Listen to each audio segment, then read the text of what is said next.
August 15 ପତାକା ଉତ୍ତୋଳନ କାମ ସରିଗଲା। କଣ ତମେ ପଛରେ ଖାଇବ କହିଲ? ତମେ ଆସ ଆଇଲ।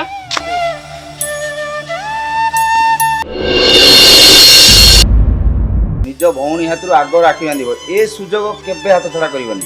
ମୋ ଭାଗ୍ୟରେ ରାକ୍ଷୀ ପୂର୍ଣ୍ଣିମା ନାହିଁ। ତମମାନେ ଭାଗ୍ୟବାନ, ତମ ହାତରେ ରାକ୍ଷୀ ବାନ୍ଧିବାକୁ ତମ ଭଉଣୀ ଗୋଟେ ଗୋଟେ ଅଛି। କାଲି ରକ୍ଷାବନ୍ଧନ, ଭଉଣୀ କହିବୁ ତୋ ହାତରେ ରାକ୍ଷୀ ବାନ୍ଧିବ।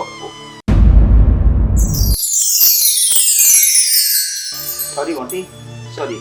ମୁଁ ଜଣେ ଅନାଥ। ସବୁ ଅନାଥଙ୍କର ଗୋଟେ ହେଉଛନ୍ତି ନାଥ, ସିଏ ହେଉଛନ୍ତି ଆମ ପ୍ରଭୁ ଶ୍ରୀ ଜଗନ୍ନାଥ।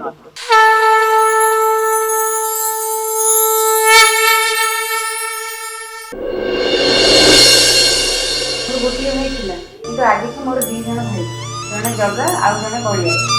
ମୁଁ ହେଉଛି ତାଙ୍କ ଭଉଣୀ ସୁଭଦ୍ରା।